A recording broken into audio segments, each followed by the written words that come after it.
Thank you both for joining us today. Let's go over to Aldo. Aldo, why are we here this morning? I think about the mentoring of the body. Okay, very good. And Nadine, why have I invited you and Aldo to come in this morning? To learn and know more about the process of leadership. Okay, very good. Yep, you got it.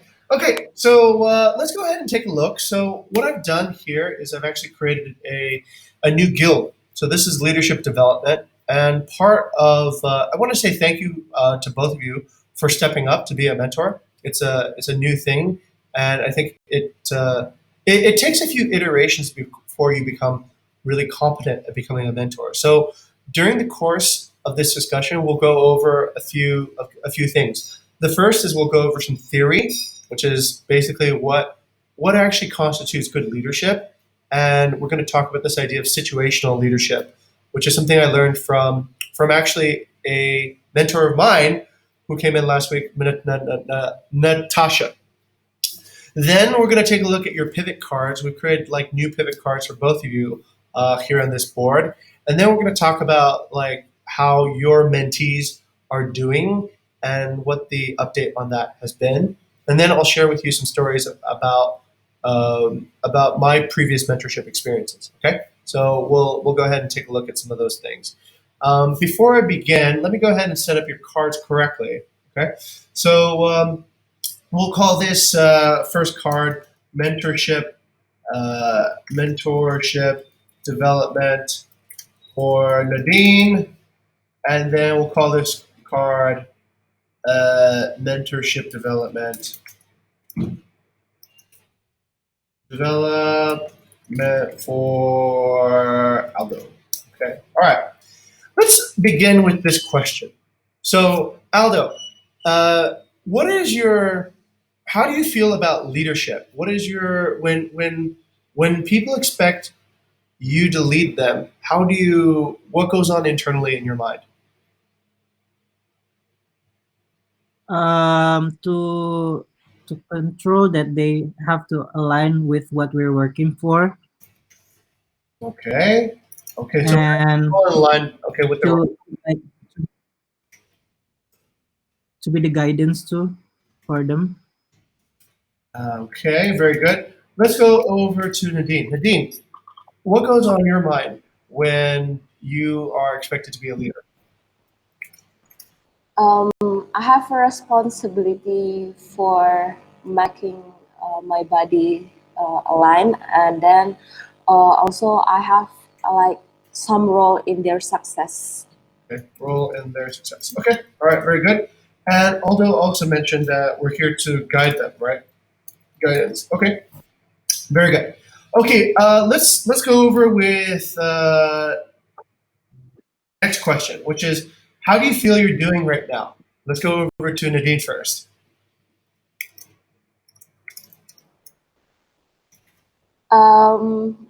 As a mentor, sir, Yeah, how are you doing as a leader and a mentor right now?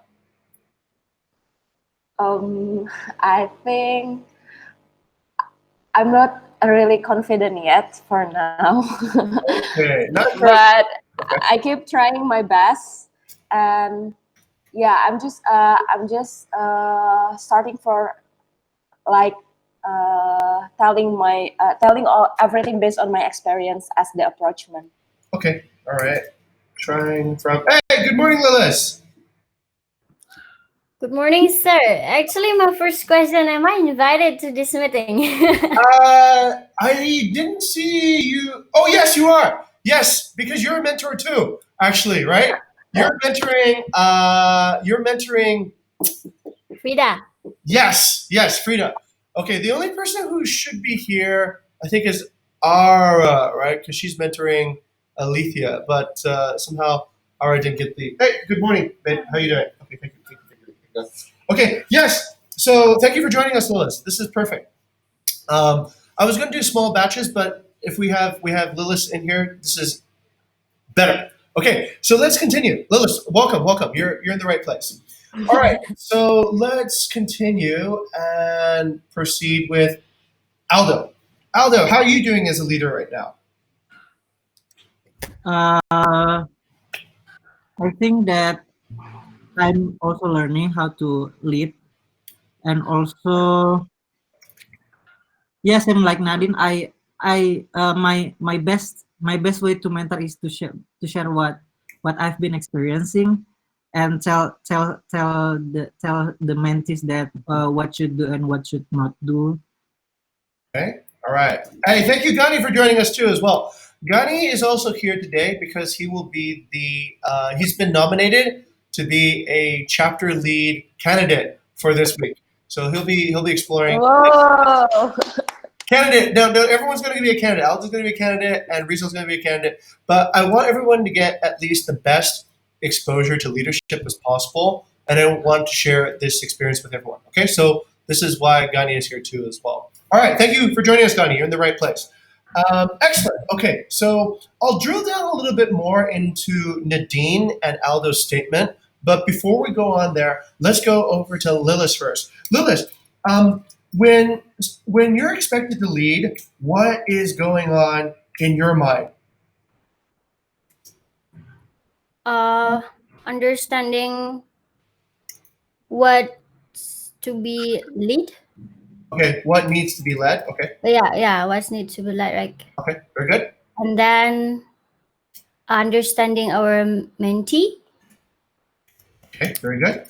like the potential and also the capability, and then uh, observing the progress. Very good. Okay, the progress. Okay, very good. Let's go over to Gani. Gani, when you're leading, what goes on in your mind? I think about leadership. Yeah, I think you are not to be the expertise on this particular things, but you need to be uh, for what is it, for layer of leadership, like uh, discovery, prioritization, and execution, and what's the last part? Sorry, I forget. The important part. Apa namanya, discovery, uh, what is it, discovery, and problem solve. Oh yeah, problem solve, Okay. and Problem solving. execution, and prioritization. Yeah. Yes. All right. Let's go to Nadine real quick. What is the sequence for the guidelines of leadership? It's discovery, problem solving, execution. But what's the sequence where we need to put that in? What goes first, and what goes after, and then what goes after that, and what goes last?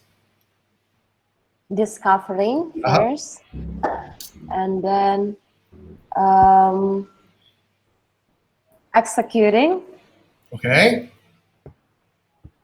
problem And Aldo's solving. smiling. Aldo's smiling because Aldo, what goes after discovery? Prioritization, Yes, prioritization. Oh yeah, yeah. Okay. And then after that, Aldo? problem solving, Okay, and after that? and execution. Right. Okay. Let's go over to Lilith. Lilith, why is it important that the order be correct? Why is that order of leadership so important? Because it's actually the way we structure ourselves to execute something. Like, first we have to discover and understand the existing situation, and then so we can find some discovery, and we can prioritize which one that we would like to solve first.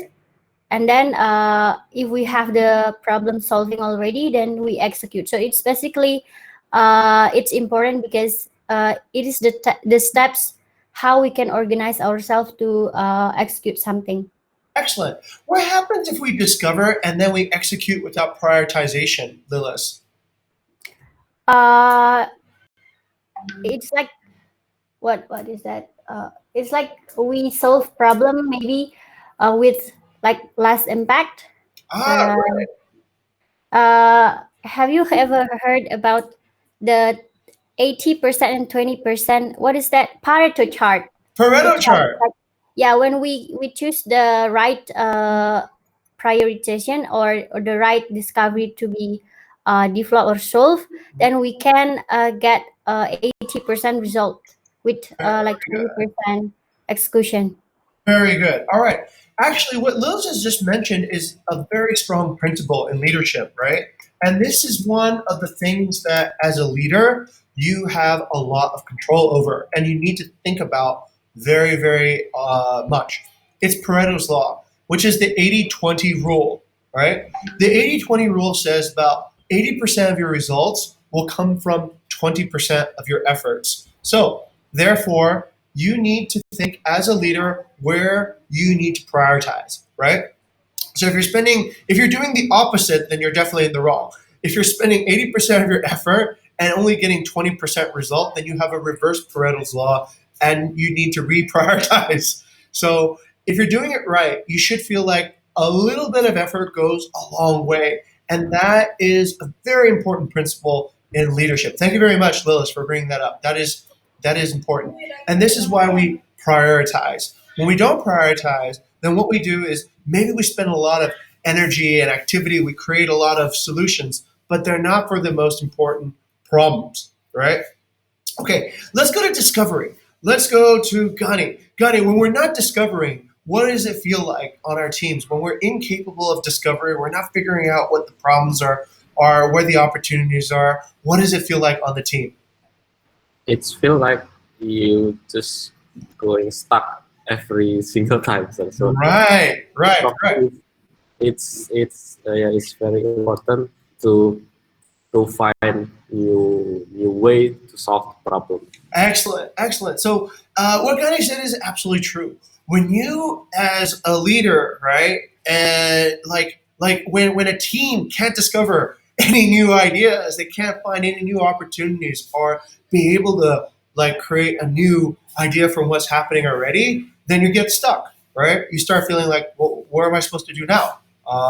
So remember, as a leader, you don't necessarily have to be good, like Gani said, about every single stage. You don't have to be the best discovery. You don't have to be the best prioritization. You don't have to be the best problem solving. You don't even have to have the best execution.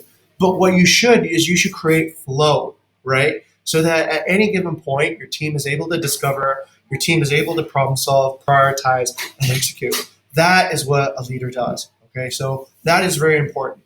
So remember, the real big difference between being an individual contributor and a leader is kind of, I use an analogy, and maybe this is a really weird analogy, but I think of it as like, okay, before when you're an individual contributor, you're like a horse, right? So you run, you pull the wagon, you do all the things. When you become a leader, you need to organize a horse team, right? And they pull the wagon and they pull the thing along. But you need to make sure that the horses are fed. You need to make sure that the horses are happy. You need to make sure that they get the right equipment. But you yourself are not a horse anymore. So when you think about like one of the big challenges from going to individual contributor to becoming a leader is that a lot of leaders still become a horse, right? They still want to do everything. I still want to pull the wagon. But then they forget, well, who's leading the team? Who's making sure that the team is going in the right direction? So when you become a leader, you need to think about how to become like more of like a horse driver than being a horse, right? And this is what the leader looks at. You're going to think about the composition of your team. You're going to think about, are you discovering things right? Are you actually prioritizing correctly? Are you solving the crucial problems? And are you executing together as a group? Okay, so that is a mindset shift that will happen when you start leading. Okay, so great. We've covered the basic principles. Let's go and drill down a little bit more. Nadine, why do you feel like you're not entirely confident when you lead the interns? Yeah, because I see I still have lack in myself, like in the on those fourth stages. So yeah, I need to learn more to become confident and share it to my mentees maybe. Okay, great. Learn about each stages. Okay, great. Okay, let's go to Lilith. Lilith, Nadine feels anxiety because she's learning the four stages herself. What do you think you can offer to her to make her feel less anxious, feel more confident about leading new people? um,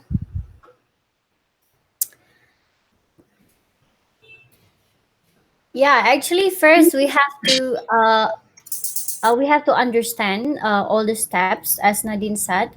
But to feel more confident, maybe like Aldo mentioned that we have to share what we have done. Just like being a leader is not to be what is that, to be clever at everything, right?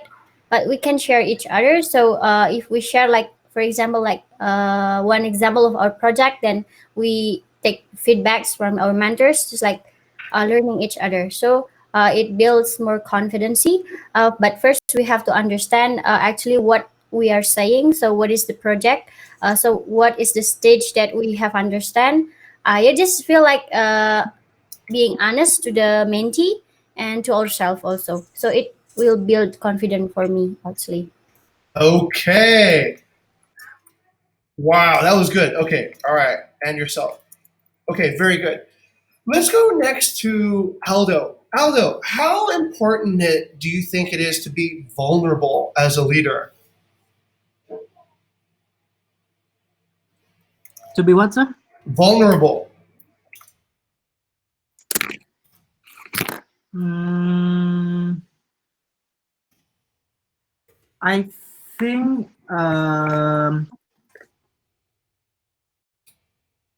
it's important. And why? Why would it be important to be vulnerable as a leader? I not like I mean like being vulnerable makes you like um know what your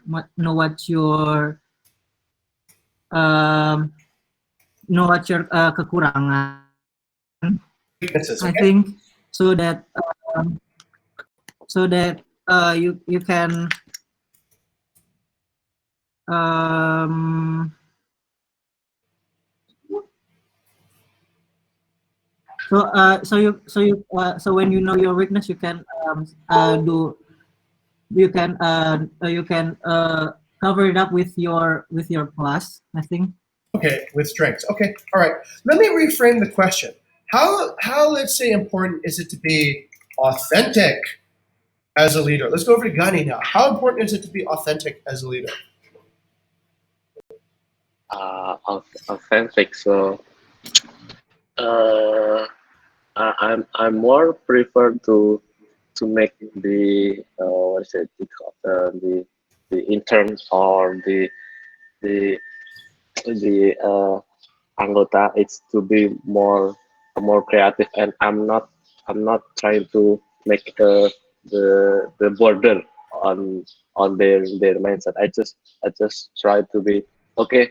You have the idea, and this is our project like this. The goal is this. Okay, just go ahead, and I want to you just go ahead and do what's your expertise, what your knowledge. So at the end, let's uh, evaluation together. So if you running too long, so okay, maybe just take a break. Okay, So yeah. very good, very good. Early beginning on that subject. Let's go next to Nadine. Nadine, how important is it to be authentic as a leader? Sorry, sir. How important is it to be authentic as a leader? It's really important Mhm. because I think being authentic, vulnerable as a leader is also will build emotional connection with with Okay. the mentors, with the All other right. teamwork. Okay, very good. All right. Builds emotional connection. Okay. All right. So I'm trying to answer actually back to Nadine's question about how do you feel more confident as a leader, right? And this is actually one of the key ways that what Lilith has already begun expounding, right? Like, if you want to feel more confident, then you really need to think about, all right, be honest to yourself, right? Be honest. Don't be like, I'm a leader, I'm a boss, I'm supposed to know everything, and you come along with me, and this is all, I got everything under control. No, actually, what a leader is just it's what we actually try to say over here. Like this principle. There it is, right? Let's be a hero, right? Be the hero means it's okay if you're the first person on the dance floor. It's okay if you're the first person to say something crazy. It's okay. That's part of being a leader, right? And I think what it actually means in a way is when you're honest to yourself, then you have the correct expectations of yourself, and you have the correct expectations of the people that you lead to. If you're not honest with yourself and you put yourself on a burden pedestal and say, I have to be great, I have to do whatever, then it complicates the process of leadership because people don't have the right expectation of you, and you don't have the right expectation of you. So it's okay. Nadine, what you're feeling about going through essentially understanding is exactly why I've chosen and given you guys this opportunity to become leaders. As becoming a leader is a little bit like becoming a teacher. When you become a teacher, then all of a sudden you have a better understanding of what you're trying to teach than when you were a student, because now you really have to understand it in order to be able to teach it. So being a leader should feel like a journey to actually have a better understanding of where we're going, right? What we're about to do. So this is a process that actually is that capability. So when I am leading, oftentimes I'm doing it for the very first time too. Like today, this is the first time I'm giving a leadership development class.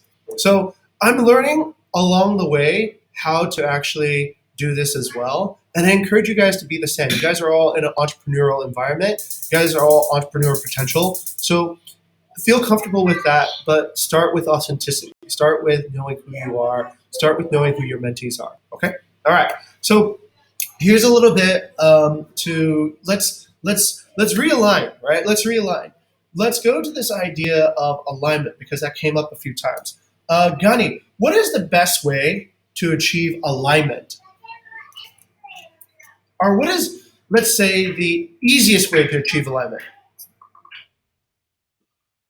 The easiest way to achieve alignment, uh, to maybe set the goal earlier together. Yes. Okay. Set the goals earlier together. And how do you set good goals, Gani? How to set the goal? Is it a hard question, sir? All Gani. right. Let's go next to Aldo. How do you set good goals, Aldo? How do you know if the goals that you're setting are going to be good? I think if we have the milestones of the goal and also the timelines. Okay. All right. Very good. Okay. That's how to set a goal, right? That's the technical components. But what begins before that? What's the very first step of thinking up a new goal? Let's go next to Lewis. Uh, what, sir? How to? Okay, so Gandhi said we need to set goals early on, and I think that's good, right? That's a good beginning. Ways of achieving alignment. Aldo has added that we need to put milestones and timelines into the goals, right? But where do we begin? Like, we got to synthesize from somewhere, right? We need to be able to like say, all right, our goal begins from here. Where is a good place to begin that goal setting process? Hmm, identifying opportunities. Okay, identify an opportunity. Yeah. Uh, yeah, actually, opportunities from the environment, from everyone uh, that in our team. Okay, okay, very good. And once we've identified that, let's go through the next stage. Let's go to Nadine. Once we've identified an opportunity, what's the first thing that we should think of in our priority step? How should we filter out opportunities or things that are relevant or not relevant? Or how can we trade opportunities? If we thought of an opportunity, how can we trade that opportunity? Um, yes, using that prioritization, like we need to identify uh, what opportunities that really will give the big impact for, and then um, yeah, I mean, using that prioritization graph. Okay, the Eisenhower matrix, right? Yeah. Okay, all right, great. Okay, there's one word that I haven't heard so far, so I'll reintroduce it, right? This is my job as a leader. So we have to remember about what is the vision, okay? What is the vision and what are the, actually, let's make it more simple, right? What is the mission, right? When you look for a goal, let's say, for example, the first filter of understanding if a goal is worthwhile or not is to ask yourself, does this actually support where we want to go? Does this support the mission of our chapter? And does that support the mission of our company? Very first thing, all right?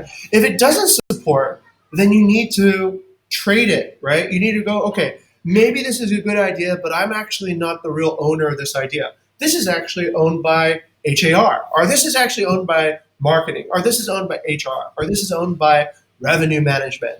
And then understanding the missions of each particular chapter will allow you to trade that mission better, okay? And so in order for everything to happen in a productive way, you can go back to the mission. Let's say you have two ideas. You have idea A, idea B. Now, which idea should you go after, right?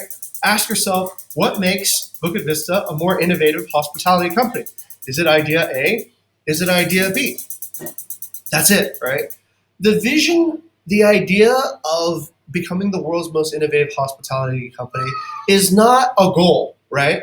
It's not a goal. Like, I have debates about Bayou about that all the time, right? Is that the goal? It is a kind of a goal, but it's more like a dream, right? It's more like, where do we eventually want to go? Now, it is a way of then comparing how to make decisions. If you need to make a decision, or if you need to win a debate, or if you need to like what idea is better than another idea, it's just simply measured against that as the metric. All right. Does that actually create us? Does that actually create progress to become the world's most innovative hospitality company?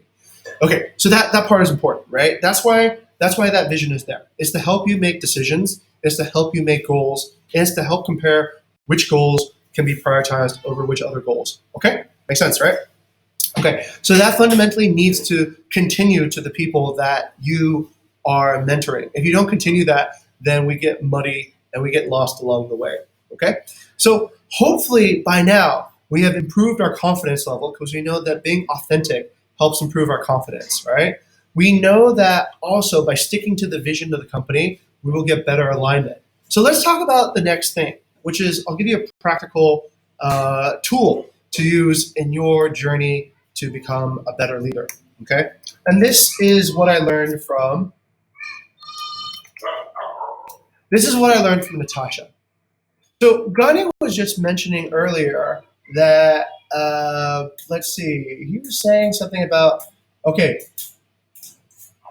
Gani prefers to make interns and members more creative, right? We want to not have any borders on their creativity. You have an idea and you do this project, right? And that's good.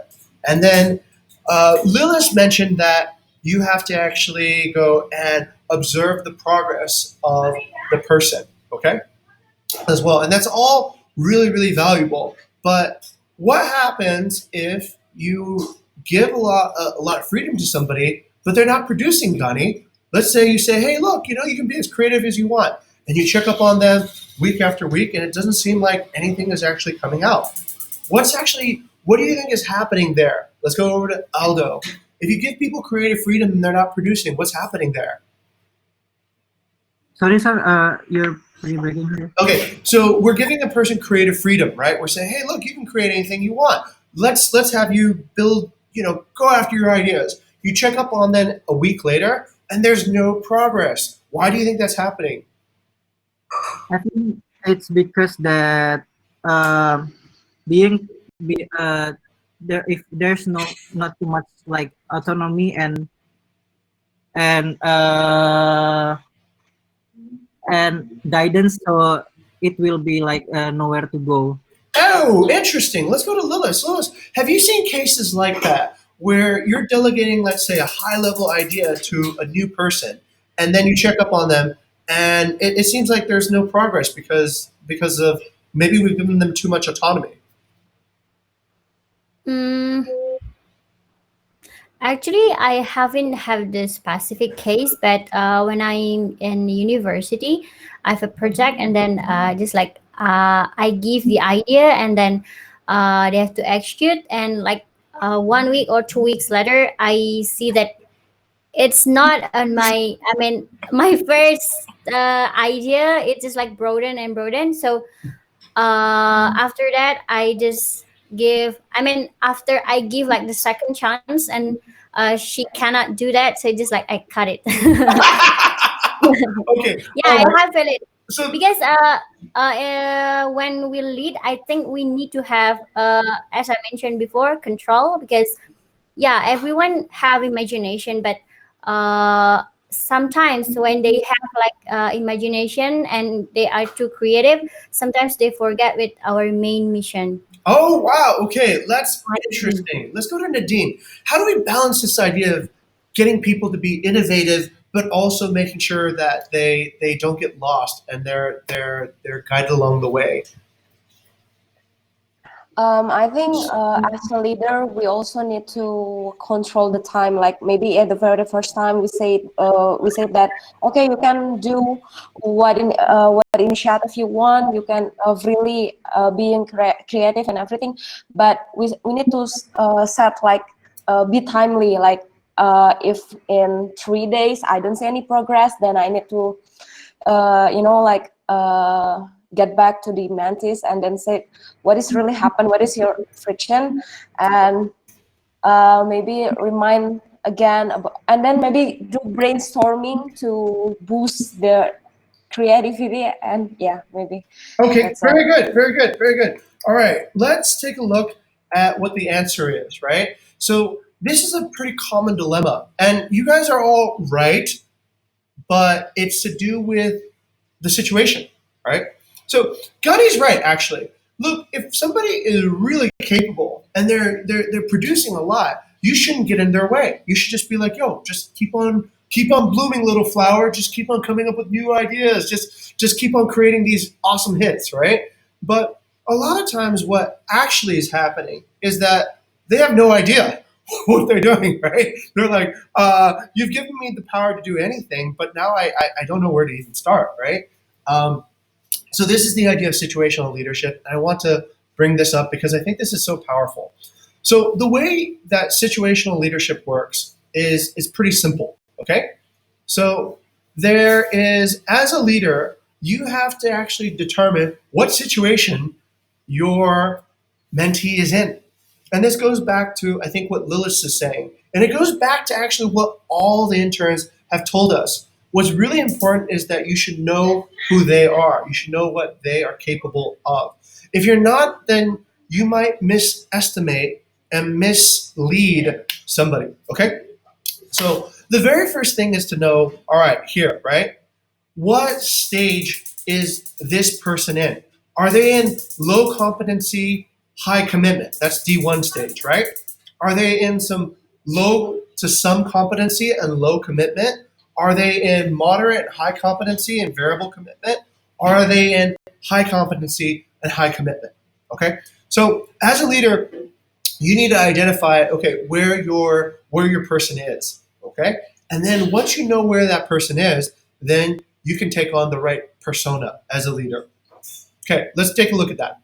So if you're dealing with a person that is high, okay, now this is sort of like where you can adjust your qualities as a leader.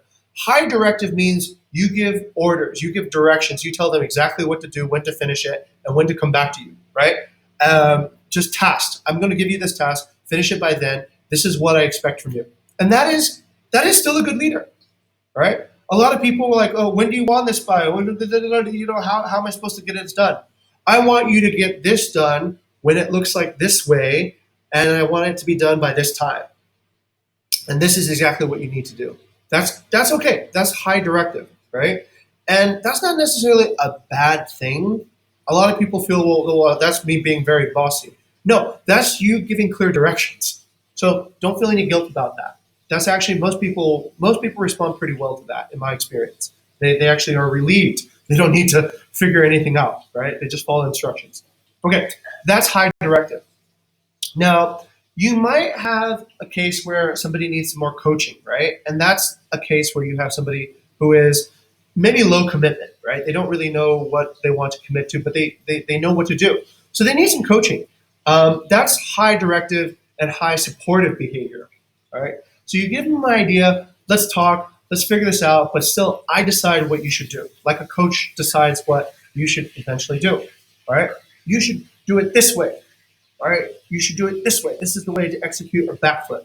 This is the way to do this dance performance move. You're not, as a coach, you are not allowing the person to create whatever they want. You're still guiding them and telling them what they need to do. But you're also supporting them and allowing them to think a little bit more too as well. Okay, supporting low directive and high supportive behavior. So supporting means, hey, you know what?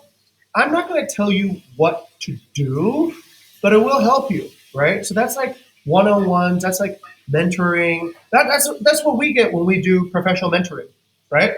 We don't do professional coaching. We do professional mentoring. So our mentors tell us what sort of like is the idea and whatnot, and then they support our ideas, and we actually end up doing what we want to do, inspired by what they have shared with us. Okay. And at the very last stage, when you're dealing with somebody who has high competency and a high commitment, you can just delegate. You don't need to think too much about what they're going to do. They're probably going to do an awesome job. Maybe they know this better than you do, right? Maybe they're better at problem solving. Maybe they're better at whatever. So you can just delegate it to them. Hey, you know what? This is what we need to do. This is the goal. You guys just figure out yourselves, right? And I'm sure you'll know what to do because they have high competency and they have high commitment. Okay? All right. So this is a principle that took me, I didn't even know about this until about 2 weeks ago. And once I saw it, it started answering all my questions. Like, Ghani's thinking, I need to be one way, right? I need to be like, allow for creativity. You can allow for creativity once you know that your intern has high competency and high commitment, right? But if they have low competency, they don't know what to do yet, they probably need something that is more coaching or directing. Okay, please do this for me. Please do this for me. I have a task. Please do this for me. Right? And remember, everybody here went through a lot of experience building as we first rebuilt the company. Right? We met every single day. Now, new interns have not had that experience. In fact, they're meeting less frequently than you guys did. So it's going to take them a little bit longer to get that same experience. So in order to build competency, you need experience. So as a leader, make sure that your interns are getting a lot of experience every day, right? Through direction. That is, I think, something that's pretty important. They need direction because otherwise they'll never get that experience. It'll take them a really long time to build competency. So where are we going? Let's go here. Back to this idea. Let's go and take a look at some cards. Now, once again, this is a safe place, right? This is not meant to criticize anybody's leadership or be negative. This is a safe place so that we can all grow as leaders. But let's go ahead and take a look and see if we actually see progress on some of the intern cards. Okay, let's kind of explore around a little bit. So we're going to go to let's start with over here. Okay, let's start with I don't know. Let's go and look at Haspi. Okay, Haspi over in the marketing department. So let's see in the marketing chapter. Let's see how he's doing. So Haspi, let's see. Come on, open. Or actually, let's go to Ghani. Ghani, how's Haspi doing right now?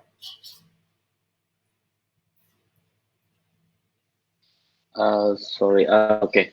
So I think what has been doing right now is has been doing some coaching with Aldo about the article things, but I don't know the specifically. Sorry. Okay, let's go over to Aldo. Aldo, Haspi's your intern. How's he doing right now? I think he still on the learning phase of his initiative. So so you gave him the course of the SEO, and he's learning on that, and I think he's still figuring out the way Mhm. Okay, to. great. So, how do we get any feedback from Haspi to know if he's actually really understanding what we're teaching him? Sorry, sir? How do we get more feedback from Haspi to really understand if he understands or if he knows what we're teaching him? How do we make sure that Haspi gets a good amount of experience here?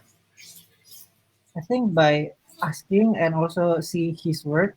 Okay, so we can ask and look at his work. Let's go over to Nadine.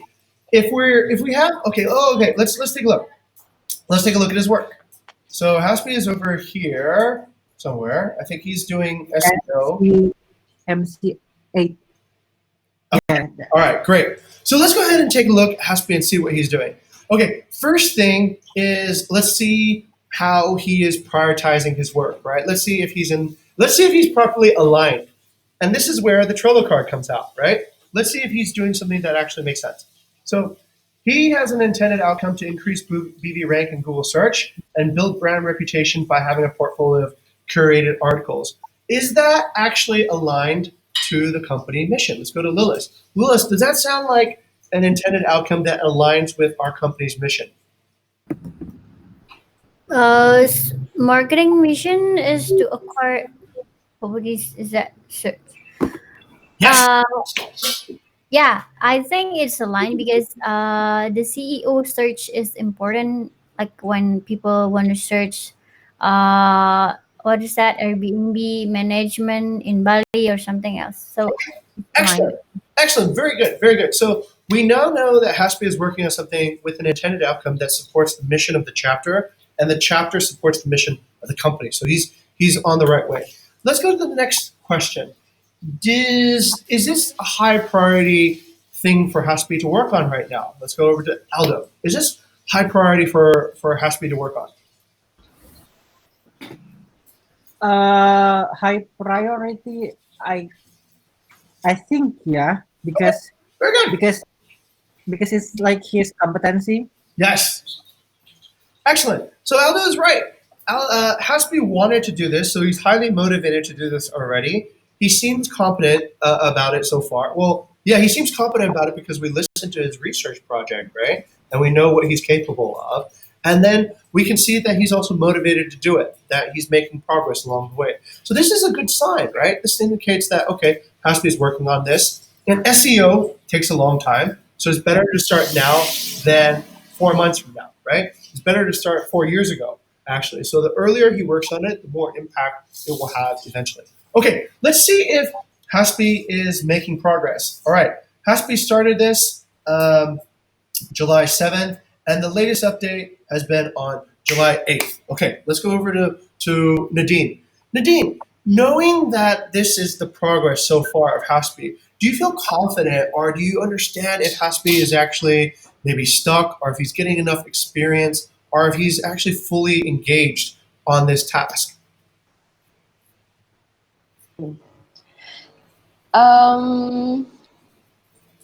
I think maybe no. I think he's not in stock, but maybe he's been doing that actually, still Okay. working on that. But nothing's really important to update. Like nothing's no more main point to update. Maybe. Right. Okay, Yeah. let's go over to Lilith. Lilith, well, let's go to Aldo real quick. Aldo, how many cards is Haspi working on right now?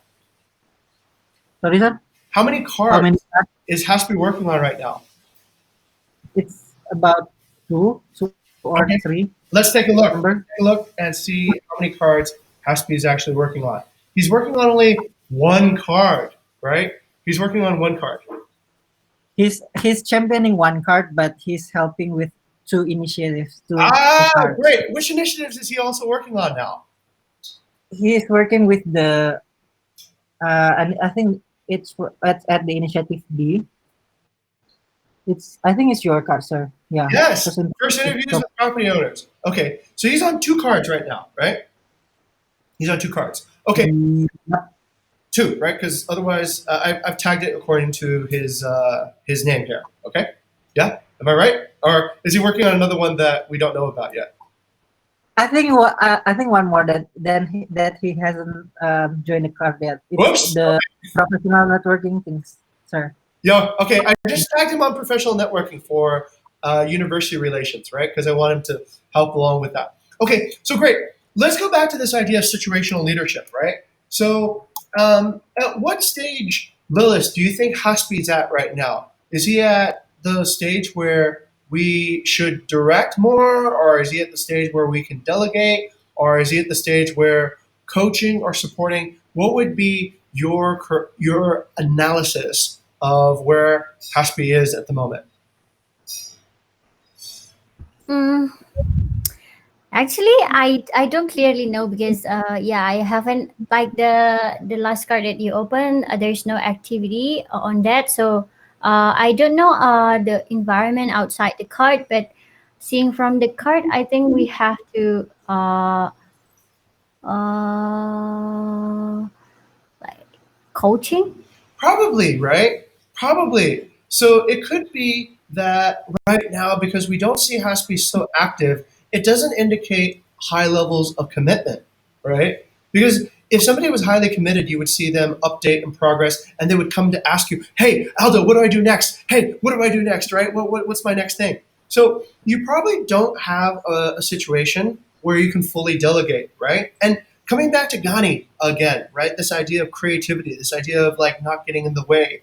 So if you have created a delegated situation where in fact you probably should use a coaching or a directing method, then Ghani, what do you think will happen if we allow this to extend over time?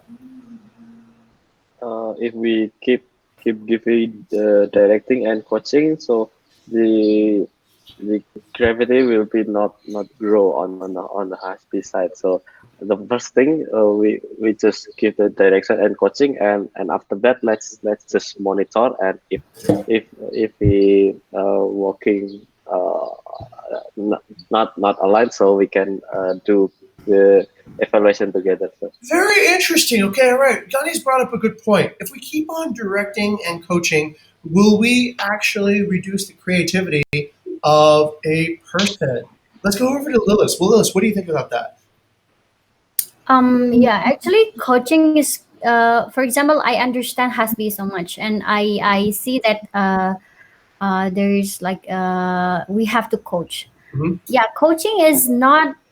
I mean, we have to give time for coaching for myself, actually, sir. I mean, yeah, if after we coach like for some points, and then the person has growing, then we can directly move to another stage, actually, sir. Excellent. Okay. All right. That's actually really helpful. So there's a time for coaching, there's a time for directing, and there's a time for creativity, right? So Gani, let's say for example you're trying to you're trying to onboard a new student, right? Let's say they're fresh out of UGM and they think that pictures should be taken like this and everything is imbalanced, there's no good tone, there's no anything, and they go like, "Hey Gani, I'm being creative. You're stepping on my creativity." You know, you're not allowing me to be as creative as I need to be. I think I should just do whatever. Yeah. How would you respond to that type of engagement, Gunny?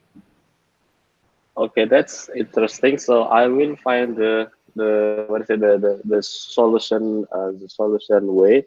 Uh, okay, if you feel more creativity with your way, it's okay. But the goal is this. So Ah, instead of telling, oh, you should use this color, you should this brightness. I I I don't care about that. The point is you just have to go this way, this very one. good. So Should they use the so brand book? yeah, maybe the bread book, yeah. So what Yeah, does the but brand that book do to creativity, Gunny?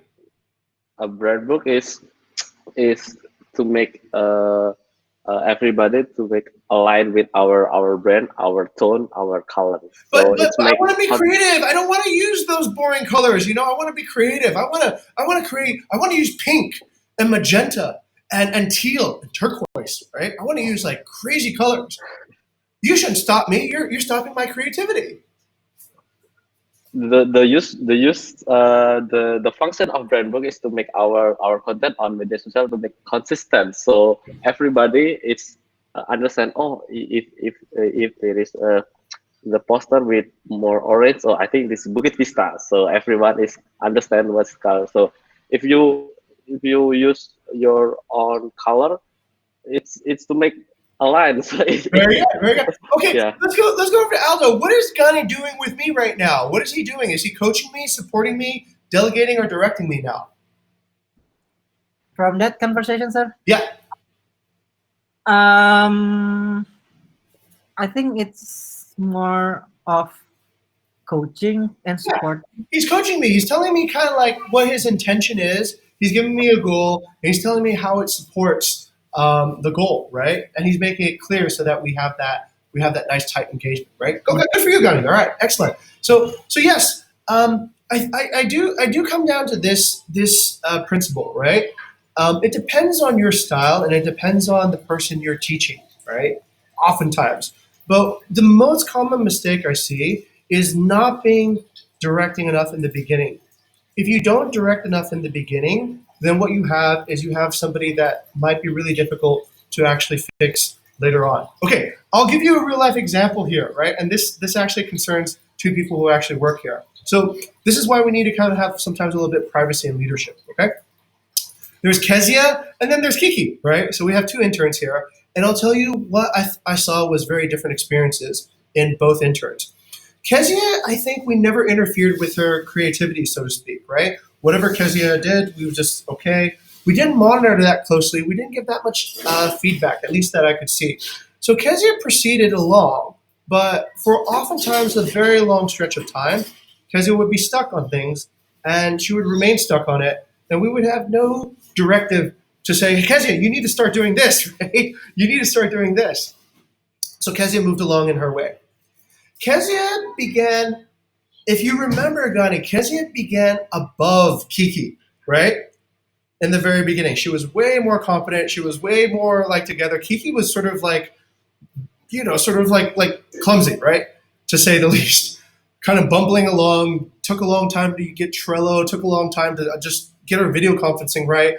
Kiki, we had actually told her twice that she would be terminated if she didn't improve, right? We said, hey, Kiki, your performance is not up to par. You need to start doing this, because if you start doing this, then this will be different. So we started moving from this idea of supporting and coaching into directing, right? So we said, Kiki, okay, since you cannot prioritize, we're going to tell you what you need to do today, right? You need to do this, this, and this, and this today. And then along the way, we could see that Kiki had talent. Kiki had the talent of she was an excellent writer, right? Kiki had talent that she could think around problems. Kiki had talent about identifying key groups in universities that we could actually interface with.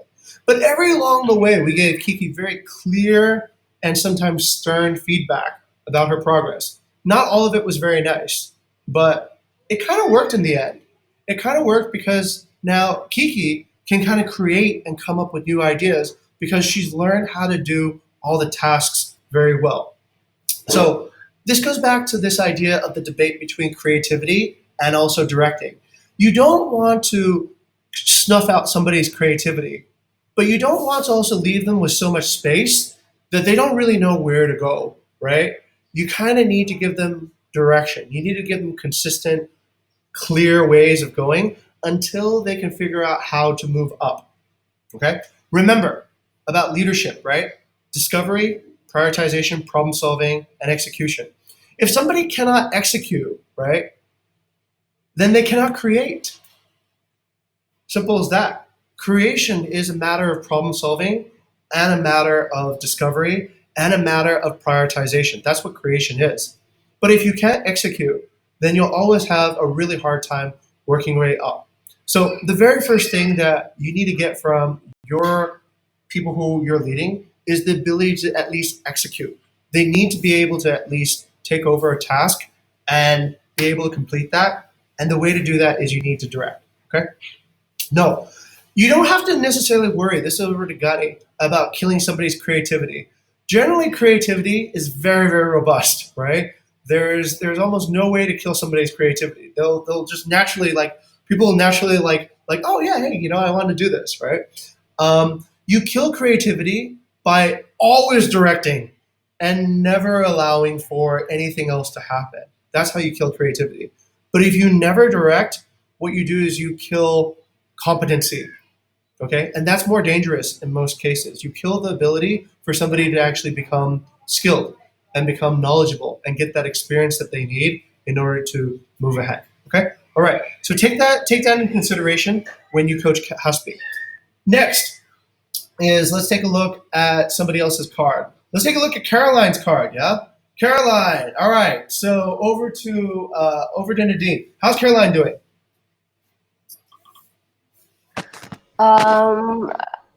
Currently, I'm still on directing stage, Okay. and also, but I saw that Caroline is pretty well in observing. Like now, she created her card Mhm. after joining like how many times HR Scrum, and then she didn't ask about how to write intended outcome, hypothesis, and how and everything, the details of the cards. And she just back to me and said, "Hey Nadine, I just created the card, so can you please have a look?" And then it's completed already. She add herself to be the member, and I think Caroline is pretty well in observing. Very good. I would agree. Caroline can actually move along this. She seems that she knows what to do, right? So you don't need to direct her too much. And she probably needs a little bit of coaching or maybe a little bit of supporting to get that end work done, right? So that part is super Yes. important.